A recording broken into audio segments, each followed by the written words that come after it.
Hey guys, welcome back to Divine Faith Repping Fitness. This is week 9 review, and it's going to be quite simple, quite easy. It's been a tough week. Guys, been traveling working my faith a lot, and it's been taking a lot of energy out of me. So is the food I've been intaking has been, and it's also been quite difficult for me because it's the time where commitment to doing this really plays into part, where self-discipline comes into part, and it's quite easy to nudge off the date to do a video, to do an exercise, to make an excuse, to be demotivated by the situations around you, distracted by other things, and I think it reflects in my workouts and with my body and my health. I think it really is reflecting this bit of a lack of negligence in it, a lack of self-discipline, and this is a bump in the road that I'm going to have to get over, more like a hill for me. And I mean, I got many more weeks ahead of me. I got like 42 weeks ahead, or 41 whatever weeks, and it's going to be tough. This is just rather the beginning of it all, but it's not an excuse. I want to persevere. I want to move forward. I have been seeing results. Yeah, I feel like I've lost body fat. I've gotten healthier. Have I felt like I got better cardio and endurance? No, not really. Is my skin doing any better? Yeah, I find I don't really get those whitehead pimples anymore that I used to have. So I have seen improvements. Do I feel fatigued? Well, my body, I've got to a kind of a weird system. I'll go to bed around between 6 to 8 in the morning, wake up between 4 and 5 in the afternoon. So it's kind of awkward because my family members work more on the early normal side, go to bed 11, 12, but wake up 6 to 8, and in the morning. I mean, it's the evening. So I've been on this offset hours, and I've been trying to get myself back, but like this week I wasn't home for about 3 days, and that takes a toll when you don't sleep in your bed, don't eat your food, and the house is not built around exercise. Like the one I was at, there's furniture and toys everywhere. When you have 4 kids and a mom and a dad there, plus you and a dog, you tend to run out of space, and it's not very evident to do what work you want to do. And so there's one thing I want to say though that I'm feeling that I need to begin doing, and that's stretching, because I get to the point where my body's sore, and I notice I can't touch the floor anymore with my hands with straight legs, and bend down, touch the floor if I ever did leg workouts. And so I feel my flexibility has gone out the window. Not that I was really flexible before, but that it would aid. There's so many benefits to flexing. Look at what gymnasts do. So this neglection of it needs to be worked on. Do I feel stronger, bigger? I don't necessarily feel stronger. I look down on my belly and I don't see really the fat that was there before when I first began. Beginning to see, some ab, definition, but needs much work. Yes, I could lose a lot of body fat and see it, but then it's a six-pack ab is still an abdomen muscle. It still could be worked out, lower, middle, upper, on the sides and obliques and all that, and that muscle can get greater. So you can have some body fat, but if you really worked out your abs, you can create the muscle to be bigger, and it seems to be poking out more. Or you can have that flat six-pack abs from, let's say, a really skinny person with high metabolism and low body fat could have. So I'm working on it bit by bit. Again, like I said, exercise is not the only thing that I do in life, and it's partly to show that people with normal lives can better themselves. Starting from your heart, your spirituality, and moving on to inner health, physical health, habits, and that humans can change, and you can either go the worldly way and change by using your own strength, your own abilities, your own research, or you can be guided by God and listen to your body. Like, I don't push myself like I would before. I'm not in a rush to get fit. I give myself a reasonable challenge, which is a year. I don't need YouTube channels or before and after pictures. Hey, in 3 months, look at this. 6 months, wow. So that I can get attention of people and the marketing effect. Can a normal person begin somewhere and work? Some people are to the point where they weigh so much that push-ups a normal person probably would do, they can't do. Someone that may be larger may have the inability to do squats to full range, but they have to start somewhere. And like me, I may have had some muscle before, but I had difficulties doing pull-ups. Limited to 3, maybe 5 if I was lucky. I put on a lot of weight, and my body those muscles were not developed when I began. And I had a bit more weight than what I should have had. I'm supposed to be thinking the mid 150s. I'm at 100 and I was at 175 when I began. So with 22% body fat, which is quite a bit. 1/5 of my body was fat, and so I've been trying to cut it again. A lot of people say it's expensive to eat healthy. No, not necessarily. It's expensive to eat really, really, really good tasting healthy, I would say. Where they make bean burgers and these large casserole dishes and lasagnas and pizzas and all that good stuff. But and because you can have healthy pizza, right? Now the thing is that the more ingredients you have, the more it's going to cost to buy the cooking equipments and things of this nature. I was eating pretty healthy with, buy a big bag of beans or a can of beans, whatever, for $1. Buy a bag of couscous or rice, brown rice, or whatever, And you can get some of these large quantities of things. Buy some bag of frozen chopped up vegetables for $2.50. 2 kilos of frozen fruits.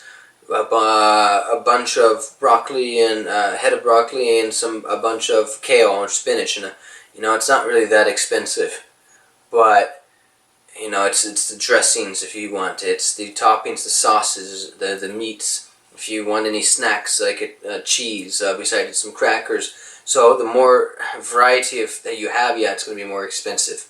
Then it comes to the know-how. Like, I don't know how to make a bean burger, so some of these vegetarian stuff really look good, but I'm at the point where $0 input equates to given food, and given food is not really given. You just can't pull something off the shelf and say, hey, can I have this for free? They're the one that kind of dictate what you get. I've, in all reality, keeping it real, I haven't had a really good crap in a while. Most of my food, my stomach disagrees with the food, and it sucks. I have soups, but they're past dates. This and past date. I know there's dates that's supposed to be good longer than it is, but let's be realistic, man. It does not. It's fresh before. It's not. It didn't say it was unedible. It's just not fresh, man. The cracker does not taste like a good fresh cracker. Okay, take a stale Pepsi or a stale soda and then put it up against a fresh soda. Oh, there's a difference. The best soda I had was actually in Cozumel, Mexico, and right off the distributor place, and then the water there was awesome in Mexico compared to here, I guess. And it's weird to say, but it was fresh, really, really, really fresh. And the food I'm getting is not really fresh. So I'm really emphasizing on this because the fuel you put in changes it all, and also it's hard to be frustrated when you eat and be mad when you eat. Food tends to be associated with a feel-good feeling and time. It's where people eat their emotions. It makes them feel good, and it's harder, I guess, I can only imagine in other countries how they feel. And I don't think it's because their food's unhealthy. I think it was just the lack of quantity of food to have for an individual. because they eat fresh vegetables, they eat rice, they don't eat the same crap we eat. That's all processed and all that. They eat off the field, fresh, and cooked well. So I think these countries that we tend to see on television eat better than we do, but they don't eat enough.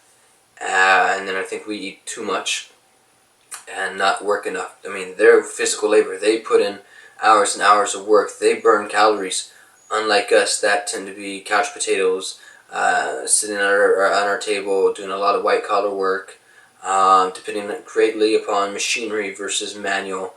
And there's a toss-up argument, but I think there should be an equal grounds to say that we don't work as hard as they do. And yeah, if they had some technology, they may be a bit more advanced. But we have 7 billion people, and we have more than enough food to pass around if we were not to waste so much of it during shipping, waste so much of it during finding the perfect sizes for grocery store. People don't want to. We're so accustomed and tailored to buying this size potato. If it was any bigger, we wouldn't want it. So anything that's irregular size banana, irregular size this, doesn't fit the mold, then we put off aside, And then it's really sad. There's many ways to fix this, but all the problems in the world can be fixed by us repenting and turning away from our sins. It's as simple as that, It's something. Okay, let's take this little example here. Global warming, and I have an understanding about soil and nature and stuff like this, and there's a natural system that got created, and then we came in and destroyed these natural services that the earth gives us. Now, on a hot day, okay, if you were to be in the middle of a field that was treeless, you'd be really hot. Now, put yourself under a large tree. What would the temperature be like under the tree? You go under the tree for shade because it's cooler. It creates a microclimate that is not necessarily the climate outside. Now, let's take the same example. Let's move it towards a stove. On the burner, if you put a droplet on a burner but it's still cold, the water drop's going to stay there. If you turn on the burner on really hot, you put a drop of water, it's going to evaporate. It's not going to stay. Okay, so cut off all the trees. The ground's going to get hotter. It's going to absorb. It's going to lose more water, and slowly desertification is going to come from materials, minerals, and all that being blown off. The lively soil with bugs and microbiology and fungi are all going to die away, move off to somewhere else. And if there's none of this, then it's going to put a hole in the food chain, and other animals are going to leave, and it's going to be pretty much invasive or native plants that are going to survive. But add back a whole bunch of trees, you're going to bring a cooler climate, shrubs and all this, cover the ground with cover crops, you're going to get a cooler ground. Then trees also help bring in precipitation and moisture in the air, and oxygen, and stop cutting down the trees. But the problem, what I went back to saying was that sin. Why? Because there's capitalists, there's sinful people that destroy tons and tons and tons of trees. Yeah, they plant too, but so that it's stupid. But the point being is that if we were stop being sinful, we wouldn't have these problems. But we just can't imagine a perfect life. I mean, I think perfect life scares people. They're deterred by being clean, by being in the light, by everything being right. They want something to not work right. They want imperfection around them. Really, I think if your house was to be perfectly clean, it would disturb you. I mean, it wouldn't feel at home. It wouldn't feel comfy.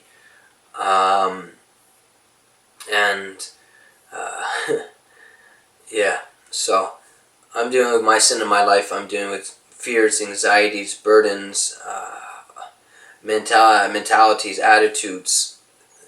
All of these things I've been dealing with, and it's been affecting everything else in my life. But I know this is for a time. God's challenging my faith in this situation, and He'll take me out of it. I don't know how I'm going to pay my rent. Our rent here. Somehow people get on the heart. Okay, give him $10. Okay, and take that $10. We go buy toilet paper. we buy these necessities. I'm just saddened that the people that do these drives for food and whatnot, it's unjust. People with bigger families get the same amount with someone who has no families. People that come in with actual incomes get the same amount as people like me that have a household with zero income, even no financial aid from the government, and we get the same amount. And they don't give you enough. Like, I go to two places a week, and put together, I wouldn't say it was you can make meals. You know, I'm lucky that before we went really broke, we had some extra sauces, a bag of rice, or something a little left over, because you have no money to go buy soy sauce or mustard or buy milk. You know, and if you did get milk, well, it's going to be over date. You know, we get milk that's 1 month old. You know, it's frozen, but it's 1 month old frozen milk, and it's 0%. I mean, and I just can't handle, my stomach just can't handle that. You know, I'm just saddened that we live in a neighborhood that could easily, anyone just put $1 each, you could feed all these families with actual food and take care of them until they can get out of their situation. Because and I can't judge everybody that goes there, and I shouldn't. Some people are put there because of the situations. They just got divorced, they're stuck, they came in from another country. I understand they need help, but it doesn't seem like we really know how to help people. And companies, the grocery stores that give these foods, well, they write it off as a loss. They have a percentage they can, or they donate it to charity so they get a percentage off tax evasions, and it's like the grocery stores don't lose, you know, and they don't have to pay a trash man or a trash person to pick it up, or the trash canister, because the usually it's churches that do it. Go pick up the food, and then use volunteers to distribute it. So, wow, and there's so much waste, but God's been using me, and I'm working on design plans to create, in essence, the perfect way of doing it. I mean, perfect. God has a perfect plan, but it's us humans that kind of make mistakes within this plan, and it'll be at the best as it can. You know, if I had to delegate to 1,000 people, those 1,000 people are not God, nor am I God. So I don't expect perfection. I just expect that we seek sanctification while going through it, and we would get better. The only way our companies would ever get better and our plans would get better is the individuals, themselves get better, and dealing with fears, burdens, anxieties, hurts, pains, whatever it may be, and start replacing it with God. And the more of God in us, the better everything. Everything will just get better. But we're not willing to take those first steps. We're not willing to take responsibility for our own actions. We always put but my mom is this, and my dad is that. You know, my sister did this, my boss did that, my teacher did this bully did that, God did this, and Jesus did that. Yeah, and, how many of us actually say, you know what, right, you know what? Yeah, so what? Maybe they are wrong, but my reaction is wrong. My complaining is wrong. My attitude is wrong. You know, what I do to numb the pain is wrong. Okay, why don't I fix myself first? Why don't I go home and shut up and stop bickering? Why don't I go and start praying to God? Shut up and then listen to what He has to say and go and do it. Oh, but God, that's not what I want to do. Oh, God, but that's not what I think it should be. Oh, God, I think I need this. And it's really you, and you. And it's really pathetic, actually. I did it. And I find it really, I'm ashamed about how I acted in front of God. Going in the prayer room and God, I need to know how to focus. Shut up, you don't know what you need. You need this. Oh, okay, I didn't see that. I can handle this, and I promise that. We're so weak, we're so limited, and pretty much stupid, ignorant, and foolish as humans, full of ourselves. It's incredible.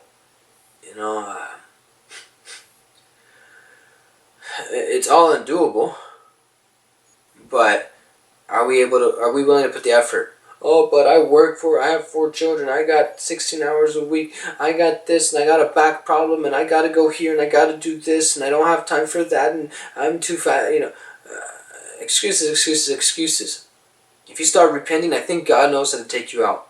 I think He has a plan that says, you know what, I can fix things, but you gotta follow me through faith. What if I told you to quit your job, would you?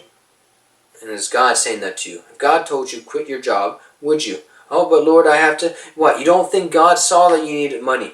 That you have this, that you have that. But if God asks you, shut up and obey. Be obedient. But no, we have to doubt. We have to logically try to understand God. And if you could understand God, then you would be God yourself. We have to try to put sense to it. We try to have to see in advance. We have to have all the facts laid in front of us. And that's not walking by faith. That's walking by sight. Walking by numbers, by logic, by what can be proven. And it's all good and tushy, but like, that's not the way we're supposed to be doing it. But again, we're human, we're smart.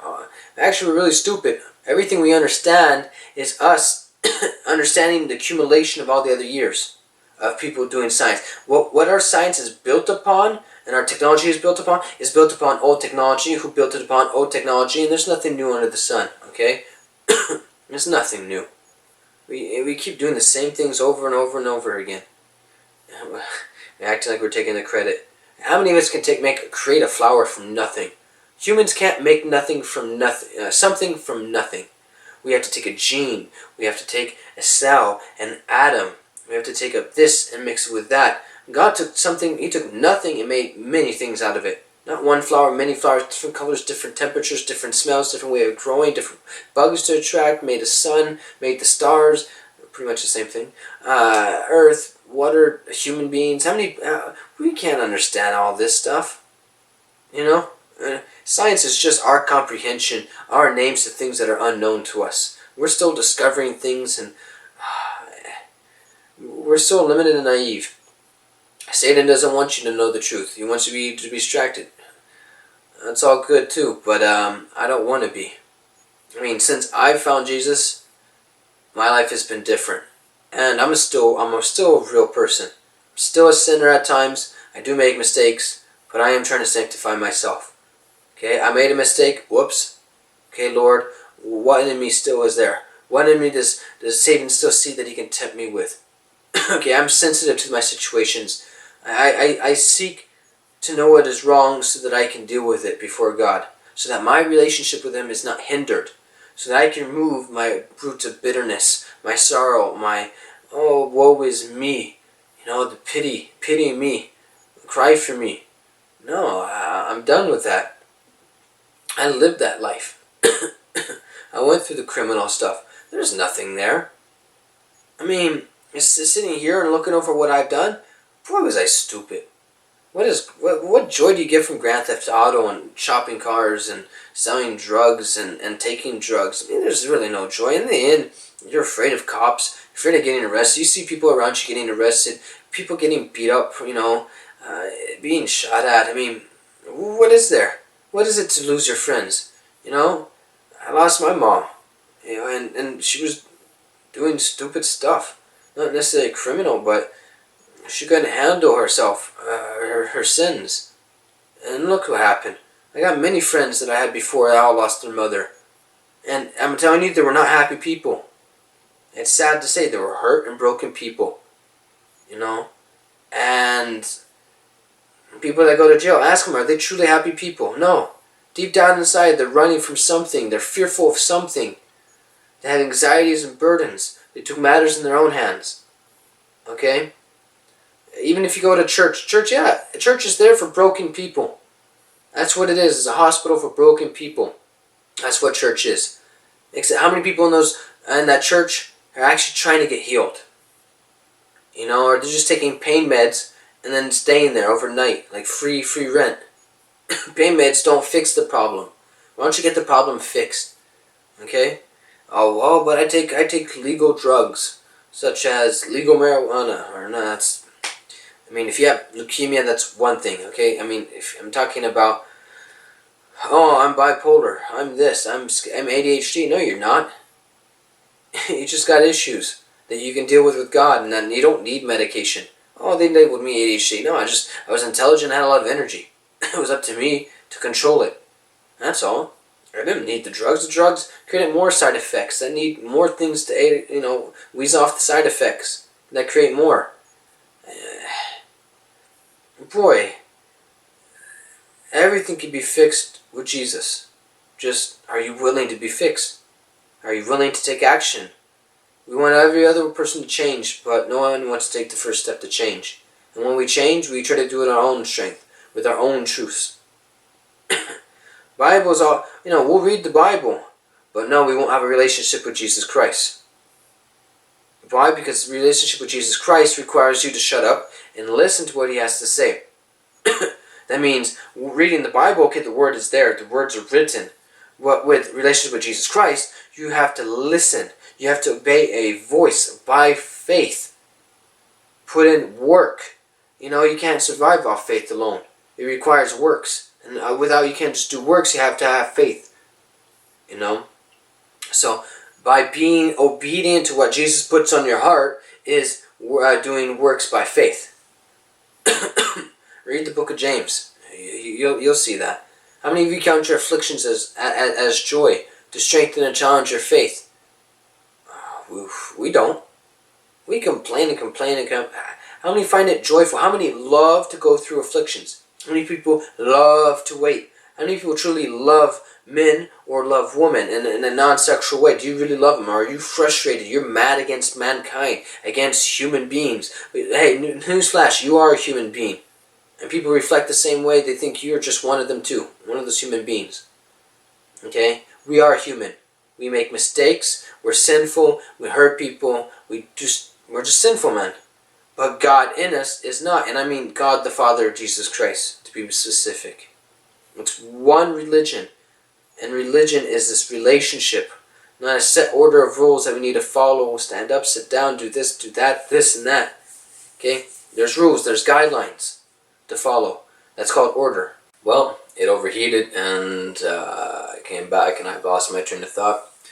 Point being is, it was supposed to be a small video. It tended to not be that way. So here we are, and I'm going to end it week 9. I'm going to be working on week 10, and anything I want to work on more, it would be more Bible reading, getting back to normal hours, and exercising some more, including cardio, and I don't know what God can do within a week, within a day. I have to take it day by day. It's tough in its own way. I mean, we have our own challenges, but these are some new ones for me. And I'll catch you around. If you have any comments, let me know. Love y'all. Take care.